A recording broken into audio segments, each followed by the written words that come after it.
Olá a todos, me chamo Gabriel Ferreira da Costa, sou aluno de iniciação científica em simulação de modelos epidemiológicos em redes de mobilidade temporais, pela orientação do professor Dr. Wander Luiz Freitas.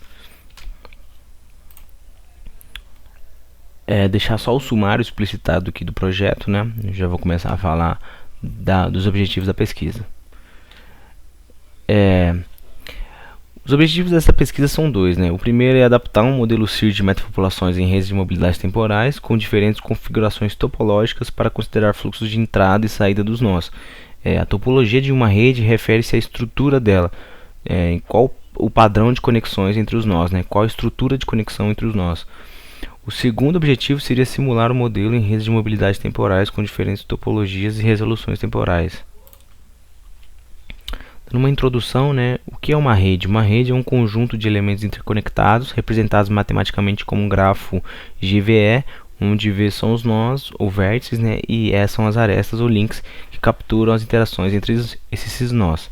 Então, na teoria dos grafos e na ciência de redes, essa representação é fundamental para a análise de diversos sistemas complexos, como sistemas na área da biologia, ecologia, sociologia, tecnologia e transporte, por exemplo. Falando agora um pouquinho do modelo epidemiológico CIR, né? Um dos modelos epidêmicos mais simples que a gente pode considerar, porém poderoso, é o modelo CIR. E nele, os membros da população, de uma população, eles progridem através de 3 compartimentos. Da seguinte forma, né? Suscetíveis, infectados e removidos. Suscetíveis são aqueles que, de alguma forma, ainda não contraíram a doença, mas se entrarem em contato com o infectado, têm uma probabilidade de se infectar. Os infectados, por sua vez, eles podem se curar, né, se tornar autoimunes à doença ou morrer no longo da trajetória do tempo, né? Então aí eles progridem para o compartimento de removidos. Então por isso que a gente tem essa progressão entre compartimentos S e R.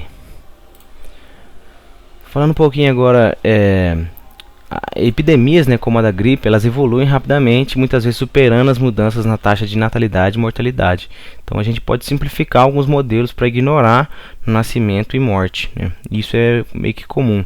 Então, a gente pode definir o sistema CIR sem demografia por uma população com N hospedeiros. Ele vai ser representado, né, pelo conjunto dessas 3 equações diferenciais ordinárias. Esse beta seria a taxa de transmissão, e ela representa a probabilidade do indivíduo infectado transmitir a doença a um suscetível, enquanto a taxa de recuperação gama, né, ela vai indicar a velocidade de recuperação. Ambas as medidas estão em unidade de tempo a menos 1. Então, esses parâmetros, o beta e o gama, determinam o comportamento do modelo. Então, se o beta é maior que gama, a doença se espalha rapidamente, como a primeira figura, figura A, ao lado à direita. E se o beta for menor ou igual que o gama, a doença desaparece. Então, juntos, o beta e o gama fornecem também o número de reprodução básico, o R0, que é a média de infecções secundárias originadas de um hospedeiro infectado. Falando agora um pouquinho de metapopulações, né? Os modelos de metapopulação eles representam populações hospedeiras geograficamente isoladas, conectadas por meio de movimento. Assumindo mistura homogênea dentro de contextos locais, os indivíduos de cada população têm contatos aleatórios e igualmente prováveis. E as populações elas vão permanecer estáveis ao longo do tempo e elas podem ser calibradas usando dados do censo. A transmissão da doença vai ser inteiramente local, né, com hospedeiros de diferentes subpopulações entrando em contato apenas se viajarem para o mesmo local. Ao lado eu deixei duas figuras, né? A primeira diz sobre vários tipos de metapopulação, né? E dependendo do tipo de metapopulação a gente vai ter um nível diferente de conectividade, né, entre essas subpopulações. E abaixo a gente teria, por exemplo, um exemplo de um grafo metapopulacional epidêmico, né, em que cada nó a gente vai ter os 3 compartimentos S e R. E eles podem viajar, né, entre os nós. Falando agora um pouquinho da metodologia, né? Nesse estudo a gente utilizou dados sintéticos para modelar os fluxos entre os municípios, simulando cenários de mobilidade populacional com diferentes heurísticas, como fluxos aleatórios via distribuição de Dirichlet para redes conectadas, né, ou limitados por topologias específicas, seja por restrições sociais ou políticas, por exemplo, ou geográficas também.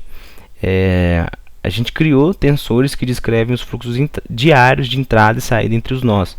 Nesse caso, a gente focou na região metropolitana de Belo Horizonte, composta por 34 municípios, calibrando a rede com os dados do censo de 2022 do IBGE e construindo dígrafos que modelam os fluxos entre municípios vizinhos.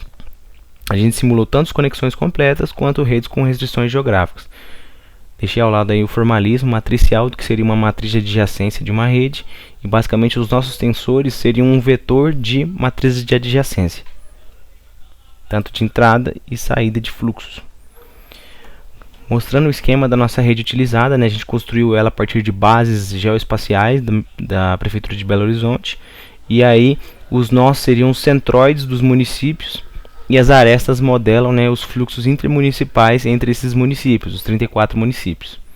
A gente pode ver também a densidade populacional, né, a maioria da população está concentrada em Belo Horizonte, capital. Falando agora um pouquinho de modelos de movimentação de hospedeiro, os modelos de movimentação de hospedeiro eles simulam a movimentação dentro de uma rede metapopulacional. Eles podem ser adaptados para representar a mobilidade humana, por exemplo, rastreando o movimento dos hospedeiros entre diferentes locais. As classes mais comuns desses modelos são o euleriano e o lagrangiano. A gente pregou especificamente o modelo de movimento euleriano, né, que vai descrever a difusão dos hospedeiros entre as metapopulações, com a seguinte equação diferencial. O NI aí seria a derivada temporal dos hospedeiros em relação ao tempo, né? Seria dado por esse operador de transporte, que vai computar o que entra menos o que sai para cada nó. K é o número total de populações, né? E esse WJ aí seria, ou WJI seria os tensores que eu falei de entrada ou saída de fluxo. Esse modelo ele vai precisar de K-1 parâmetros para a especificação completa. E o número total de hospedeiros do sistema permanece constante ao longo do tempo. Isso é um sistema conservativo no caso. Aí a gente pode combinar o modelo CIR canônico com o modelo euleriano e obter um conjunto análogo de equações 3 vezes K, né? Então, para K, subpopulações. Então, se a gente tiver, por exemplo, 3 nós, né, numa rede, a gente teria, por exemplo, 9 equações para computar. Resultados preliminares. A gente gerou tensores sintéticos de fluxo para entrada e saída para 45 dias, né, de simulação. E a gente limitou a mobilidade a 10% da população por nó, com beta I igual a 0,9 tempo a menos 1 para cada nó, e gama igual a 0,1 tempo a menos 1. E a gente vai ter um hospedeiro infectado por nó. E usando o método Runge-Kutta, a gente integrou esses sistemas, né? E as subpopulações do modelo euleriano permaneceram constantes, enquanto no modelo CIR elas evoluíram com as suas condições iniciais. Então, mostrando que para o modelo euleriano de fluxo, que seria computado pelo operador de transporte, como eu disse, as populações, por mais que os hospedeiros, né, o 10% aí dos viajantes das subpopulações migrem, né, de uma subpopulação para outra, as populações no geral se mantêm constantes. E para o modelo CIR, né, elas vão evoluir de acordo com as suas condições iniciais. Bom, pessoal, é isso. Muito obrigado pela atenção e até mais.